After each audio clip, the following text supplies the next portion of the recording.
the beautiful Luxor Atoll Resort, and I am in good presence of my good friend Gunter Pauli, who is well known in the world of sustainability and blue economy. In fact, he is the founder of the blue economy, spoken in many international audiences, including TEDx, universities, in the United Nations related matters. And we're so pleased that we have the opportunity to have a conversation today with you and to communicate and share with our Maldivian community on the importance of sustainability, good practices that we can do, and the things that are available within the Maldives, within our reach, and what can we do to create a culture. Now, to start off, I would like you to tell to our audience, what is this blue economy and how does it relate to the Maldives? Well, blue is first of all the color of the sea. Okay. Blue is the color of the sky. Yeah. So, if you're in the Maldives, you're surrounded by blue. So you can't avoid it. You are the blue economy. But the key thing is in the blue economy, we look at things that are in abundance, like you have sand, you have sea, you have water, you have waves. Now, how can we use what we have? And very often people don't know what they have. They know it is sand, but they say, what is it good for? They know it's sea, what is it good for? Yeah. And that there's wind, there's no doubt about it, because you can't build a hotel without some wind screens. Absolutely. And you have it. So I'm asking the question, where are your wind catchers? I mean, who's catching the wind so that when there is sufficient wind, you don't have engineers telling you there's not enough, it's not strong enough. You need to use what you have. That's rule number one of the blue economy. So the wind that we feel here is of course permanent because you have a warm sea, you have a sand, and at night it will switch and you will always have a wind. You can't avoid it. But the Maldives have a challenge, which the engineers will say will make it difficult to catch the wind energy because you're sandy and so it's not stable enough. So I'm saying, I was sitting on the beach this morning and I see a kite surfer go by. Why aren't he using a kite? And people say, well, a kite doesn't generate energy, just for fun. Who said so? So the first energy and the most efficient energy we have today, wind energy, that no one is catching, is the one that the Maldives can catch. That's the wind you catch with a kite. So kites could become not only the sport of the Maldives, which it is for many of the visitors, but on top of that, kites can become the symbol of your sustainability. So new technologies exist to do that. Yeah.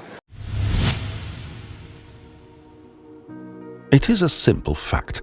Due to the lack of friction with the Earth's surface, the wind blows harder and more steady at higher altitudes. As a result, there is usually almost twice as much wind energy available at 800 meters compared to 100 meters.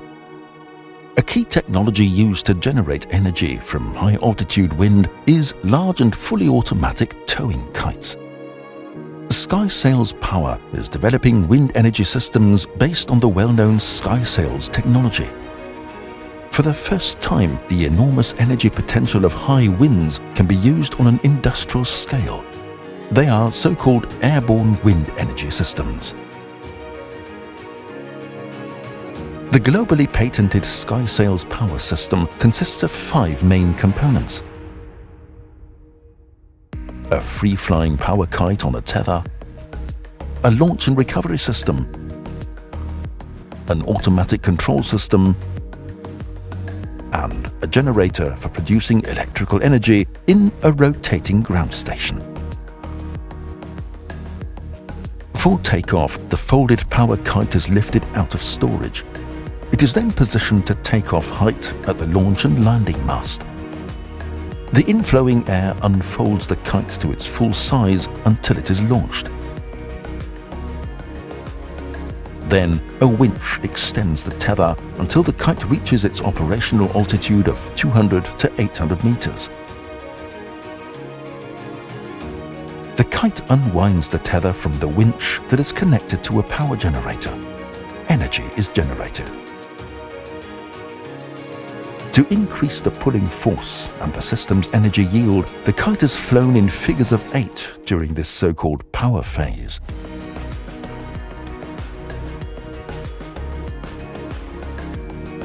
Once the tether reaches its maximum extension, the retrieval phase begins. The power kite is flown to a position that creates a low pulling force. The generator now acts as a motor and recoils the tether. This consumes only a fraction of the energy generated in the power phase. The remaining energy surplus feeds into the grid. The cycle then restarts. For landing, the winch retracts the tether completely and the power kite is docked to the launch and landing mast. The power kite is reefed and lowered at the mast, after which it is stowed away. The SkySail's power system can be installed onshore in the form of mobile or fixed installations and offshore on conventional or floating foundations. In this way, the turbines can also be easily and quickly secured in greater water depths of up to 700 meters using proven mooring technology to help the readily available offshore supply vessels. The SkySail's power technology is based on the well-known and worldwide patented SkySail's propulsion for ships. It has been tested in tough everyday life on board sea-going vessels and replaces up to 2 megawatts of propulsion power from the main engine in favorable wind conditions with the help of 400 square meters fully automatic kites. Mobile SkySail's power systems with an output of up to 200 kilowatts are already available today. Systems with capacities in the megawatt range will be available to order shortly. Now, kites is just energy. But when you're having the opportunity to catch all the wind all the time, that means you have energy day and night. We thought we could only have wind energy when it's in the ventilation. But now you can have wind because you're an island nation. So Maldives, number one, you're a wind nation, but you're a sea nation as well. And since you have this huge sea, what can we learn from the sea? And you know who's my teacher? That mangrove there. Okay, so let me stop right over there. I think the key point to everyone is that blue economy, instead of making it too complex, is as simple as do what you can with what you have. Exactly. And that's exactly what you're talking. So tell us more about the mangrove that you see here and how it's linked with. So I know that mangrove is actually, when I take a leaf of the mangrove, it's not salty. What happened? It's got its feet in the sea and it's not salty juice. What happened? Well, it's reverse osmosis. So I would like to know, why aren't we getting more drinking water from the sea as the mangroves do? And that requires a different technology. That's not anymore the technology that we use today, which is called reverse osmosis. That technology is called microfluids. Because there are very tiny channels in the roots of the mangrove that let the water go through, but not the salt. And it's not a membrane. And it doesn't require energy. The only thing it requires. So now there is a new technology that allows you to turn seawater into drinking water with microfluids. And microfluids, Afeef, will be like microelectronics. We know what microelectronics did to society. It changed our society. You couldn't have that microphone on you. You couldn't have that phone in your pocket without it. Well, in the future, it's going to be exactly the same with microfluids. Tiny little fluids flowing everywhere. But we can separate the salt. Wonderful. So the Maldives could be the first country, in the world perhaps even, that is using not anymore reverse osmosis, that guzzles a lot of energy, but that is going to use microfluids. But then I'm looking here, and I'm looking at, what the hell is this? And there's nothing you can do about it. You grasp a bit of sand, and you have a plastic. We know there are plastics everywhere. Now, I'm not a member of Greenpeace. I'm not saying, let's protest and fight them. I'm a member of a group of people who wants to have solutions. So the question is, how can I get these plastics out of the sand and out of the sea? And guess who's giving me the idea? The same guy there. Because the microfluids that we can use to take the salt out, we can use it to take the plastics out. aha, that means we are starting a new set of technologies Yeah. that are tailored to what you have. Now, the technology of taking plastics out, many people said can't be done. The seas are too big. It's true, but we can start one island at a time. Yeah, and I think you shared a very good example referring to the plastics of blue economy, of what we can do with what we have. Now, as you look at our location over here, we see a big chessboard over here.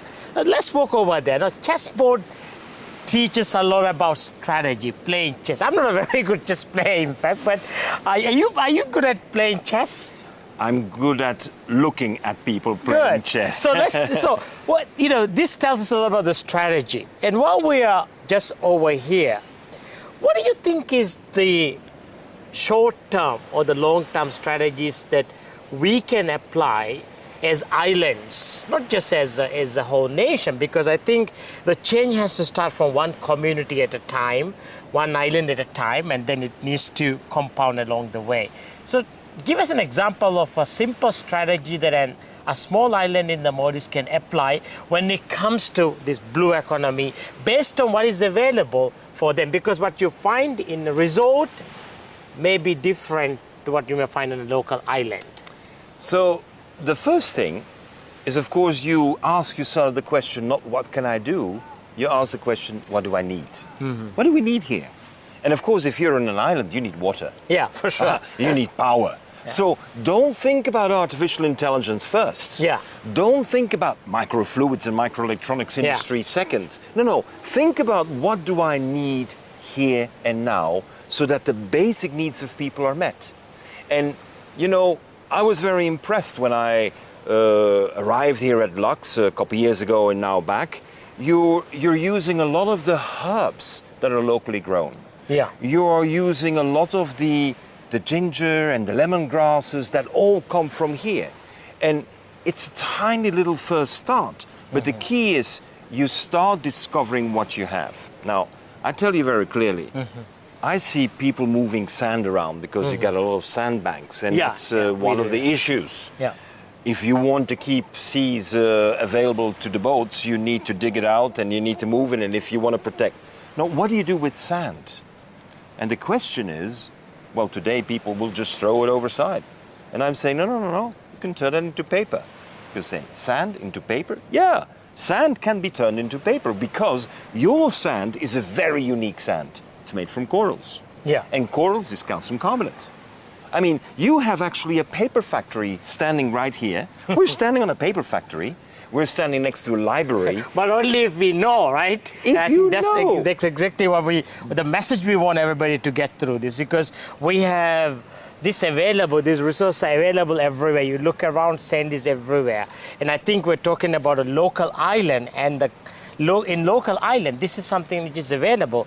And tell us a story of a country or a place where they have, turned this idea into reality. Because I know you are somebody who loves not just the idea, but really making it a reality and seeing the result. So what we do is actually something very funny. Most of the time, consultants come to a country and they look at the problems. Yeah. And they analyze the problems and say, I'm not looking at any problems. I'm coming to a country and I see all the opportunities, and I make a list of everything that I know is possible now. And in French, they call it l'embarras du choix. Too much to choose from. It's like a kid in a toy store. Yeah. So you have this unique situation that we will have 20, 30, 40, 50 opportunities identified. Only from our scientific experience, because these are not ideas that are crazy ideas, these are things that have been done. Yeah. And we create what is called a portfolio of opportunities.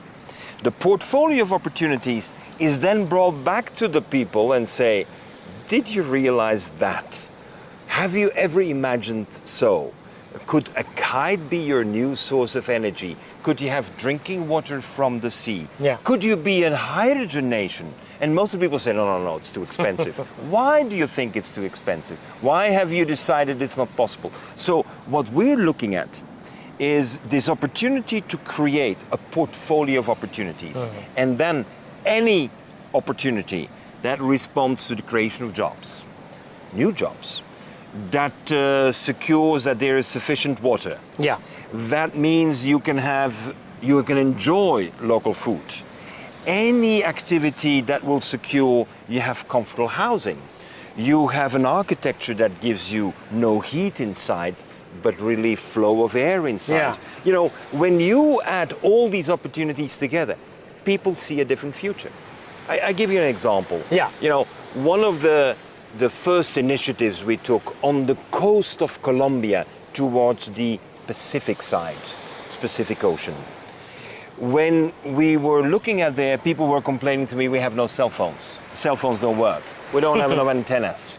We need to change the antennas. We need to have many more antennas. But I said, look, you have 14,000 people here. Do you think these companies are going to build 3 different antennas to serve 14,000 people? They will do it for 140,000, but not for 14. They said, but how do we get connected? I said, well, think different. Well, think different. They said, internet is internet. I need a satellite. I said, no. What is the fastest way? What is the fastest movement we have measured on Earth? It's light. I said, so use light. They look at me and they're lost. I'm saying, no. The new internet is actually the first internet that was invented by Mr. Bell. Because Mr. Bell invented the light-based communications with light. And so all of a sudden, we installed within a couple of weeks' time light bulbs. And the electric grid that they had became their internet grid. So all of a sudden, 14,000 people, by putting in energy-saving LED lamps, not only cut consumption of energy for light by 80%, but they had internet for free. Now, how come this is not known? Well, just because we are not seeing further than what the internet tells us is the truth. We need to be innovative. So, light-based internet is something that we've installed in communities where there was no internet before. But I gave it a simple message. You have electricity, you can switch on the light, then you can have internet. Yeah. Now, it immediately changes perspective. If you've seen that once, then you are hungry for a second one. Yeah, and I think the example that you gave certainly applies specifically with the blue economy, but also because we cannot expect that everyone in our community is aware about the opportunities. I always say to people, when you look at a place, you and I, the way I see will be completely different to the way you see it, because you will see the ocean and you will see hundreds of opportunities there. And maybe when I see the sea, I will say, well, it's wonderful, it's a beautiful place, I can swim, I can, relax in there. So we shared some wonderful ideas in the first part of our conversation, and I'm really enjoying this conversation. And I hope everybody who is watching this, you're also enjoying, and you find this very helpful. Maldives got its own challenges when it comes to climate change. There are reports, a bit of data is available of some of the impacts, but certainly we are seeing things that we have not seen. Now, I'm not a climate change expert. Obviously, I know very little about the subject. What can you tell us, and what is your message to this wonderful community of over 500,000 people in the Maldives in regards to the climate changes and its unique challenges that will bring to Maldives? Yeah. You know, first of all, everything starts with thousands of little initiatives. Yes. There's no big bang. So, Absolutely. first of all, you need to put in your mind, if I don't do my little initiatives at my level, my scale, nothing is going to change, because the guys up there are not going to be able to make it happen for us. Yeah. We must make it happen. Yeah. So number one, we are the change. Mm-hmm. They're not going to change. We are the change. Remember, we're the change. That's the first point. We are the change. Second is, we know our own land and sea better than anyone else. Yes. So why do we need someone else to come and tell us what to do? Maybe we will discover together the surprises that we have, because if I know that the whales that are swimming there can communicate with ultrasound. You ask the question, why do I have an ultrasound for communication? Why are I being told that communicating in the water is not possible? Why can't I talk to my son in the water? But the whale can talk to the baby. I mean, hey, let's be clear. Who's the smartest? The whale who can talk to the baby in the water, or us telling everyone that you can't communicate in the water? So to me, this is very important. Yeah. Go out of the box. Yeah. I'm the change, but I'm going out of the box. With what? With what I have. Correct. So here we start assembling the opportunities. And one of the first things, of course, is that when you're on an island and you have climate change and you have these rising sea levels, you need to think about your own CO2 emissions. Because you can't say, hey, the world, stop doing CO2, and you keep on pumping fuel through diesel generators day and night. That's not possible. So one of the first decisions is be bold. You know, in 1989, I was a young entrepreneur. I said, 0 emissions, 0 waste. And people said, oh, is that your goal? I said, no, no, no, no. That's where we start. Yeah. So would the Maldives be prepared? Would the Maldives be prepared to state it'll be 0 fuel in 10 years' time? Wow. Not reduce, 0. 0. And then if they ask the experts, they will say not possible. If you ask the people who are in their 80s, they will say that's the way we lived. So who's right? I mean, it doesn't mean that you have to go back to the culture 80 years ago. Yeah, sure. You have to have the mindset. So if I have the mindset that yes, we can, that's where we also started, I'm the change and yes, we can, then it'll be possible to use your resources available. And I think one of the most important things is you decide fuel is the end. And when you've decided, it's possible to change. As long as you're saying, no, we're dependent and we will need it, it's not going to be possible to change. So you make a very bold decision. And I think hotels would be the first ones to make that very bold decision. But you have to make a bold decision that doesn't have just one benefit, that has 2, 3, 4, 5 benefits, because then you can find a collaboration of many. I'll give you an example. If we can use the kite, and we can take the wind, we use it as a yo-yo. The first thing that I will need is maps of wind. Who has the maps of the wind at 200 meters altitude, at 600 meters altitude? No one has it. Well, let the Maldives become a data farm instead of being data mined. Because today, Google and their friends will use all the data that you collect for their interest. And you're saying, but that information is not available. Let me become a data farm. Now, the Maldives as a data farm, for example, for wind around islands, that's world competitiveness. Because data farming is something we have not associated with wind energy. But data farming is actually a major revenue. And I think our conversation is moving towards the wind energy and the data farming, all this because of a specific reason, because as everyone, and also if you're watching this, you know, the biggest bill that we get every month when it comes to our primary basic needs is the fuel bill. Whether it's a resort, a local island, a city, I'm sure it is something that bothers you. Now, Gunter Pauli, and with his association and with all the partnerships that we have around the world, has created something called the Sky Sail. And simply, in my way, I can explain that it is something that produces power using the wind. Now, I know you came to Maldives for the first time in February 2020, and we met local authorities, we presented, we got quite a good response, and we are currently looking at exploring it further. So tell us a little bit about this, and I know that you're already working with some countries around this. So tell us how this can impact the Maldives on a positive note when it comes to the fuel that we use. Obviously, we must remember that one community, one island at a time. So tell us about the Sky Sail. So, first of all, I lead a foundation.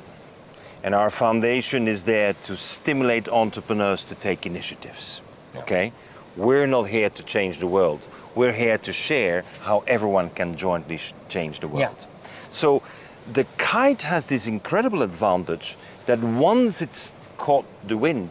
And you know, when kids are playing with a kite, it's dad who has to say, we gotta go home, because they would like to stay. Yeah. Because once the kite is up, it doesn't come down. Yes. Good news means 24 hours a day energy. That is a surprise, because none of the present wind energy systems works for 24 hours. Yeah. So you have now power all day long and all night long. Yeah. And the power keeps on working. So you have a surprise. In my local community, you have too much power. Having too much power means, what do you do with it? And the too much power is going to be translated in another energy source, and that's hydrogen. You know, we are working on a small island in Spain called El Hierro. And El Hierro has decided 15 years ago they will have no more fuel. They became the first island in the world to be 100% self-sufficient. 100% self-sufficient. How many people live on that island? 14,000. 14,000. And then it was Yeah. 5,600. So there are islands in the Maldives, so you have 14,000 people or less, between 10 to 15,000 people. So you're saying that it is possible that for a nation like Maldives to have zero fuel and an island where you have a population of let's say give and take 10,000 to 15,000 people in between. But Afeef, imagine that money that went out of your pockets into the hands of whoever sold you the petroleum is now staying in your pockets. What a difference it makes when all the cash that was flowing off the island now stays on the island. Absolutely. I mean, you could use This it is for... growth. Exactly, This is yeah. opportunity.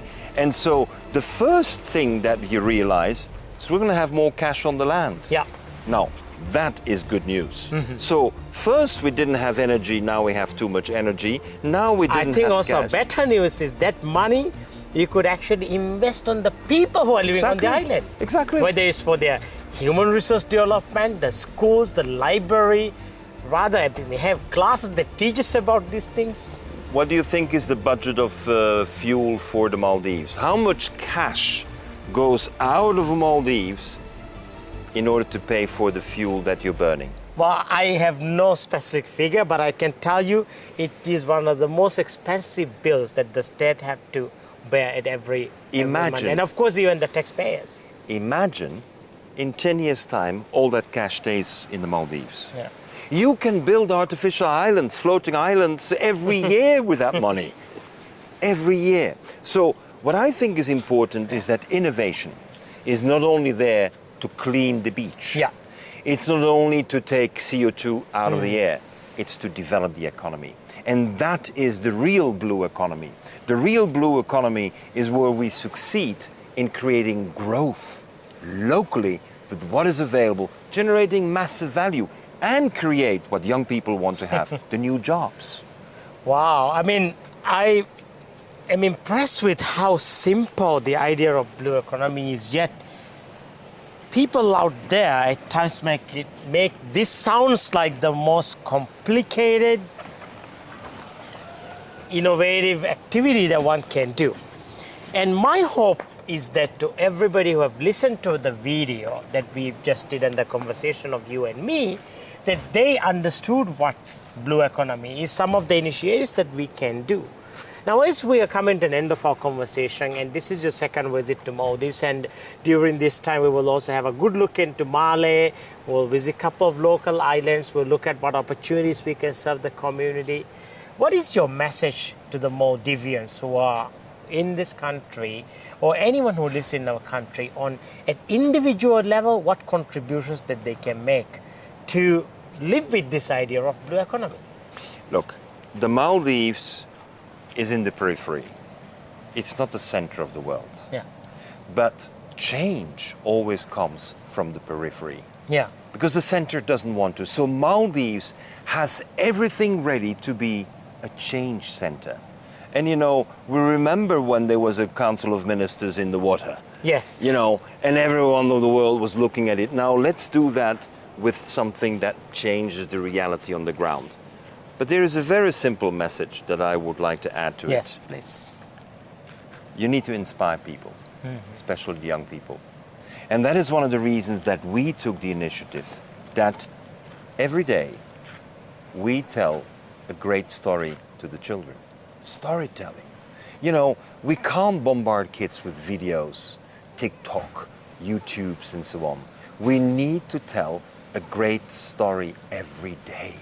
And when you are telling the stories of these incredible surprises that the whales can talk to the babies, Yeah. and they actually have a good language, and that it is possible to have turtles come back to their home with their own GPS that is put into their mind without a satellite. When every day you tell these stories, you know what's going to happen? These children are going to say, there's a great world before me. And if we have children believing there's a great world and a great future for them, there will be a great future. No doubt, yeah. And the Maldives Yeah. has everything to succeed in that. And I think what you just shared is very important also when it comes to a knowledge economy, where we want our people to be informed and knowledgeable about topics like this so that they can inspire each other, whether it's how we communicate, whether it's having the right information and sharing it with other people, whether it's inviting the right people to inspire us, like yourself, as we at Lux Resorts and Hotels, Lux South Territory, are pleased that we could have this conversation here so that we could inspire this community where we have 600 team members, and with 400 guests, about 1,000 people live on this island almost every day in a year, and the neighboring islands too. And as we end this conversation, I really would like to thank you for your time in sharing this message with everybody who has listened to us and observed and watched. And Gunter, we look forward to having you back in the Maldives again. And who knows, in a couple of years, we probably will have an island where they power the island using sky sail or just the wind energy. That is my hope. And we get inspiration from you. I always say that inspiration is something you get within, right? And therefore, thank you so much for sharing that, and all the best to your projects. Thank you. And I have the experience with your leadership that it's a family of doers. And you know, there are too many talkers in the world. We need a family of doers. And you are part of the doers. Thank you. And that's what we need in this world, doers. Thank you very much. Wonderful. Thank you. Yeah. Thank you. Thank you. Yeah. Yeah. So I hope that you have enjoyed this conversation. And you see, we started with the topic of blue energy. And you know, it is a topic, quite a complicated topic. We made it very simple for you. Remember, blue economy, do what you can with what you have. And most of the time, the best invention comes from doing what you can with what you have.